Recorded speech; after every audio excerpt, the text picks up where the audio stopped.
Bohr's model for hydrogen atom. Niels Bohr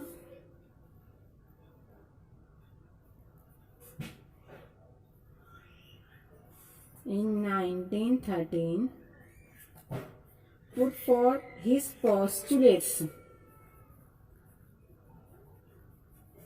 about the atomic model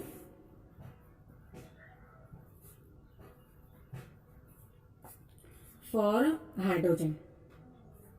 then ये था ये principal, ये जो साइंटिस्ट था बोर्स, नील्स बोर, इसने 1930 में हमें डिफरेंट पोस्टुलेट्स दिया. इसके बेसिस पे, एटॉमिक मॉडल के बेसिस पे इसने एग्जांपल यहाँ पर लिया था हाइड्रोजन. Means simple one. 1913 में नील्स बोर ने एक एक्सपेरिमेंट किया. That particular experiment is known as Bohr's model for hydrogen atom. अब जब ये करते हैं एक्सपेरिमेंट तो ये डिफरेंट टॉपिक्स को लेता है, डिफरेंट थ्योरी और डिफरेंट एक्सपेरिमेंट की मदद से हमें ये एक मॉडल देता है. ये मोस्टली देता है quantum theory,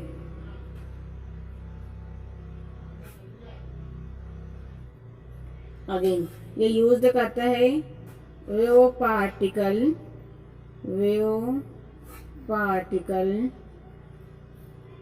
duality of electromagnetic radiation and जो हमारा प्रीवियस पॉइंट था emission line spectra of hydrogen. ये इन तमाम थ्योरीज को, इन तमाम पॉइंट्स को with help of this points ये हमें एक पर्टिकुलर थ्योरी देता है. That theory is called as Bohr's model for hydrogen atom. किसका यूज करता है ये? Quantum theory. अगेन ये यूज करते हैं वेव पार्टिकल्स.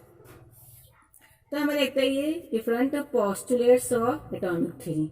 जो प्रीवियस थ्योरी थी emission of spectrum of hydrogen, इसमें क्या हुआ था, इसने हमें जो रहता है इलेक्ट्रॉन, ये किस तरह रहता है, कहाँ रहता है, इसे डिनोट नहीं किया था. बल्कि वो सिर्फ क्या बताया था हमें, वो सिर्फ बताया था इमिशन ऑफ स्पेक्ट्रा.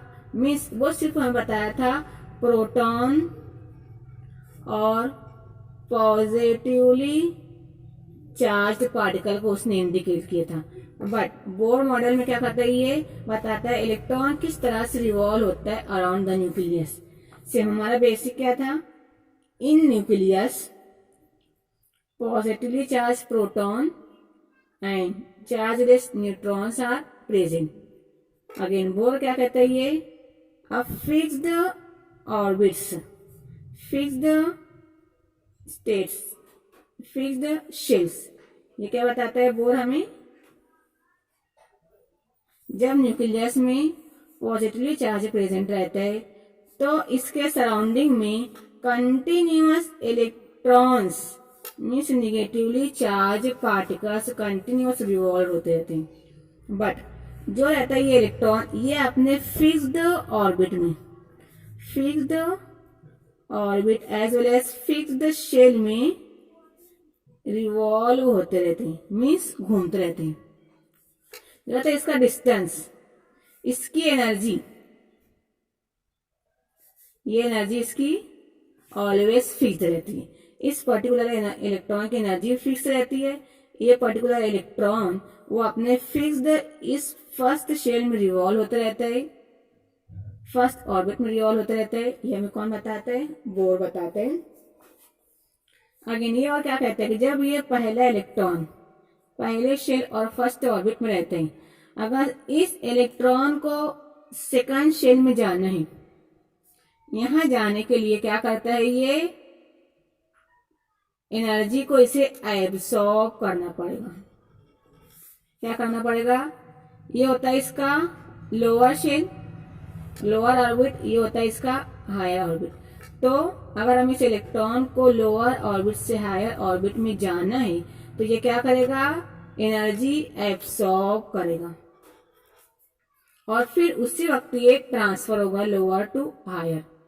इफ अगर हमारे पास इस शेल में मीन्स आउटर मोस्ट शेल में इलेक्ट्रॉन है, इस इलेक्ट्रॉन को आना है हमें लोअर शेल में, यहाँ पर आना है, तो इसे higher to lower energy level तक आने के लिए, हायर टू लोअर शेल तक आने के लिए इसे एनर्जी को इमिट करना पड़ेगा।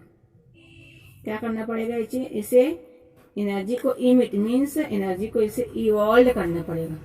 तो सिंपल हम कह सकते हैं कि जब electron lower level to higher level में जाता है तो कुछ न कुछ एनर्जी को अपने अंदर जज्ब करता है और लोअर टू हायर जाता है।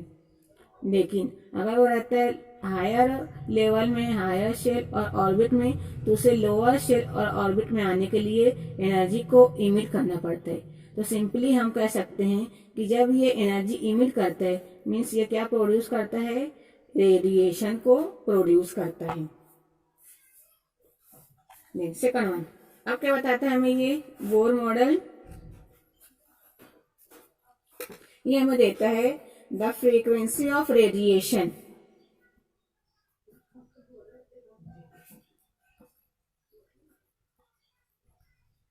क्या देता है? The frequency of radiation absorb करता है, हाँ जज्ब करता है या इमिट करता है। सिंपल होने या तो ये एब्सॉर्ब करेगा या तो इमिट करेगा। When transition occurs between two stationary states that differ in energy by delta E. क्या करता है? ये डिफर करता है मीन्स डिफरेंस रहता है। तो ऑलवेज जब भी वर्ड यूज होगा डिफर डिफरेंट, तो वहां पर हम यूज करेंगे डेल्टा। Delta means change. किसका change? Higher to lower, lower to higher.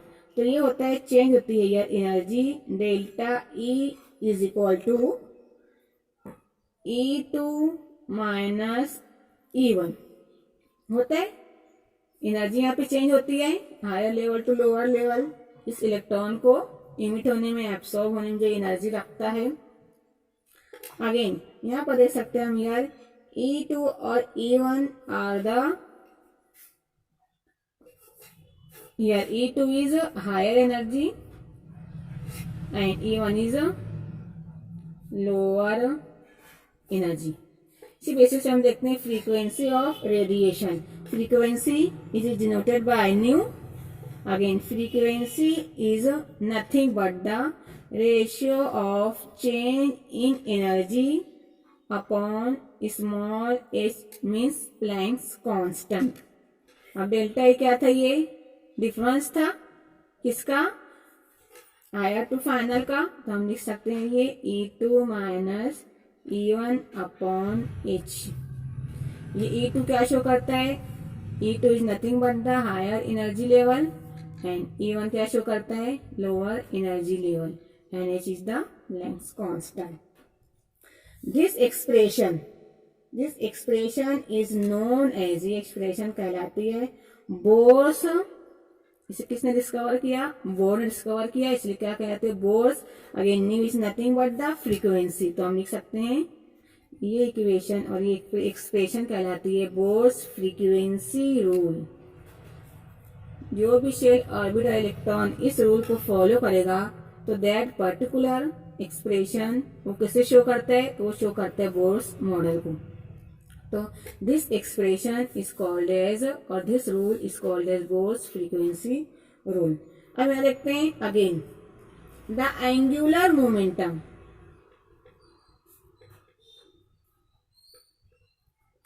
The angular momentum of an electron in a given stationary state can be expressed as, what is angular momentum? Angular momentum is nothing but the product means I है ना, nothing multiply.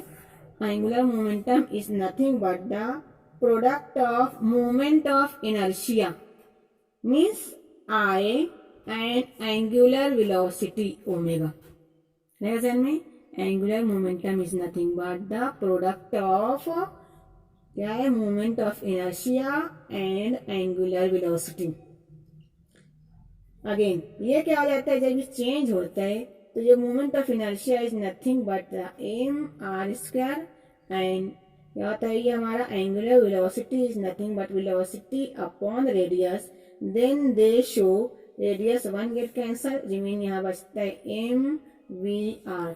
Therefore हम कह सकते हैं कि this angular momentum क्या होता है, ये angular momentum is nothing but the M V R, it is always equal to n into H upon twice pi. हो सकता है ये इन क्या रहते हैं, ये डिफरेंट शेल के नंबर्स रहते हैं। ये होते हैं n is equal to 1, n is equal to 2, n is equal to 3। इसे क्या कहते हैं हम, this one is on the basis of quantum theory. इस रूल को कहाँ से लिए बोर्स ने, ये रूल फॉलो करा है और ये इसे रखा है n को with the help of quantum theory. तो यार फर्स्ट शेयर फर्स्ट ऑर्बिट रहेगा n is equal to 1, second orbit रहेगा n is equal to 2। Therefore we can write here where n means quantum number is always equal to 1 shell, 2 shell, 3 और so on, है ना। 10 again ये क्या कहता है, ये certain fix orbits are allowed here. ये कहते हैं कुछ फिक्स्ड ऑर्बिट के लिए ये शो करते हैं। तो ये हमारी होती है bourse model for hydrogen atom. इसने यहाँ क्या लिया है, क्वांटम नंबर को लिया है, क्वांटम थ्योरी में से n लिया है। अगेन इसने मोमेंट एंगुलर मोमेंटम को शो करा है with the help of particle duality of electromagnetic radiation. And then आप देख सकते हैं ये जो बोर्स थ्योरी रहती है इसका रिजल्ट क्या आता है, पता है इसका result. Again results of bourse theory.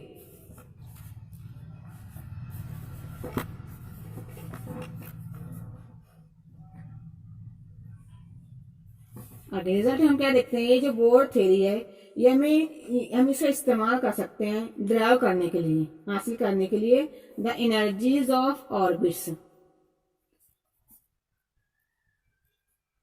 Means जो ऑर्बिट में जितनी एनर्जीज रहती है उसको हम हासिल करने के लिए किसका यूज करते हैं, दिस पर्टिकुलर बोर्स थ्योरी का। हम यहाँ से इजीली डिटेक्ट कर सकते हैं जो इसका स्टेशनरी स्टेट रहता है इसकी एनर्जी कितनी रहेगी। अगेन जो इसका रहेगा जो रुका हुआ रहेगा स्टेज उसकी एनर्जी कितनी रहेगी, हम with the help of this bore theory calculate कर सकते हैं। अगेन बोर ने सिर्फ किसके ऊपर एक्सपेरिमेंट किया है, ये ओनली एक्सपेरिमेंट करता है हाइड्रोजन आइटम पर, और जो आइटम रखते हैं सेम प्रोटॉन नंबर, यानी ये उन एलिमेंट्स पर स्टडी करता है बोर जो रखता है हाइड्रोजन आइटम या हाइड्रोजन आइटम की जरूरत है सिमिलर नंबर ऑफ प्रोटॉन पर। ये उन्हीं एलिमेंट्स की स्टडी करता है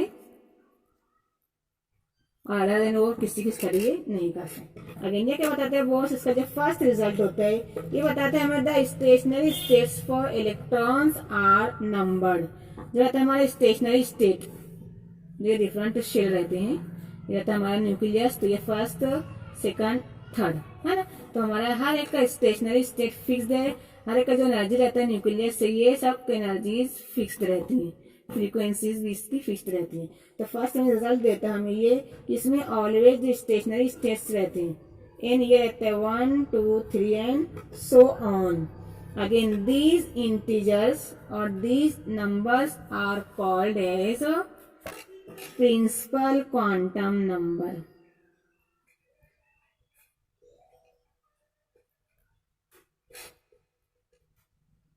ये कहलाता है means small n here indicates principal quantum number. Again second one क्या आता है रिजल्ट, ये the radius means radius of the stationary state. हर एक का रहता है रेडियस, ये क्या होता है radius is similar to R N is equal to N square a0 दिखता है। This r small r indicates radius if अगर रहता है हमारा first stationary state first orbit, तो ये होता है 1 मीन्स ये हो जाएगा R1। अगेन ये भी क्या होता है quantum number means 1 square. Again A0 is nothing but the ये होता है 52.9, अगेन इसकी यूनिट रहती है पिकोमीटर होता है। तो रहता है ऑलवेज, और हमारे पास रहते हैं first stationary state means n is equal to 1 means principal quantum number is equal to 1। तो उस वक्त ये शो करता है हमें बोर्स रेडियस। ये क्या बताएगा, therefore this R1 is equal to 52.9 picometer. ये देता है हमें बोर्स रेडियस।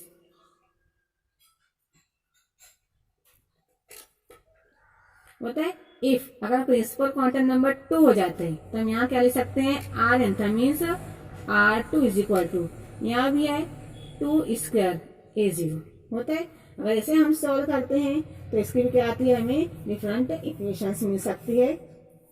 अब इसी बेसिस पर जब इसका हो जाता है हमें रेडियस मालूम हो जाता है तो हम मालूम कर सकते हैं इसकी energies. Therefore we can write here first quantum number means n is equal to 1 की एनर्जी E1 ऑलवेज इक्वल होती है RH।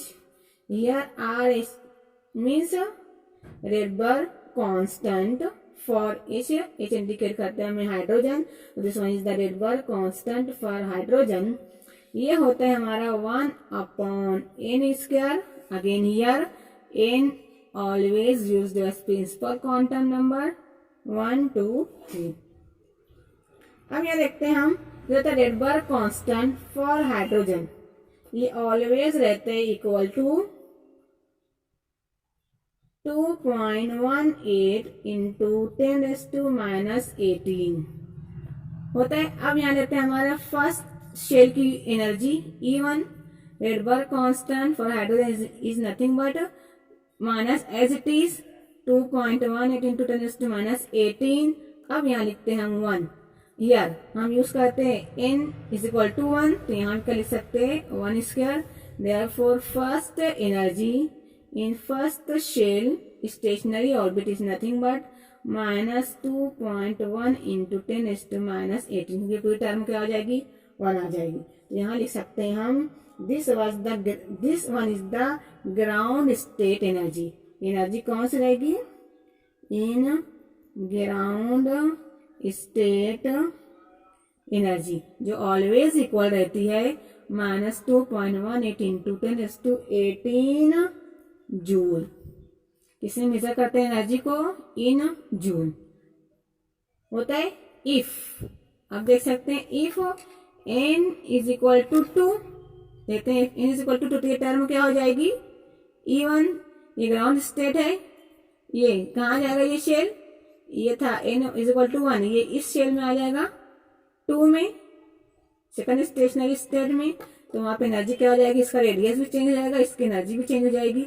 यहाँ we can write here energy for second shell means E2 is equal to again Rydberg constant -2.8 into 10⁻⁸18 but 1/n की जगह हमने कितना put करा है, सेकंड शेल है 2 है मीन्स 2²। ये हो जाएगा हमारा -2.18 इंटू -18 1/4। इसे करते कैलकुलेट हमारा रिजल्ट आता है -0.545 इंटू 10⁻⁸18 जूल।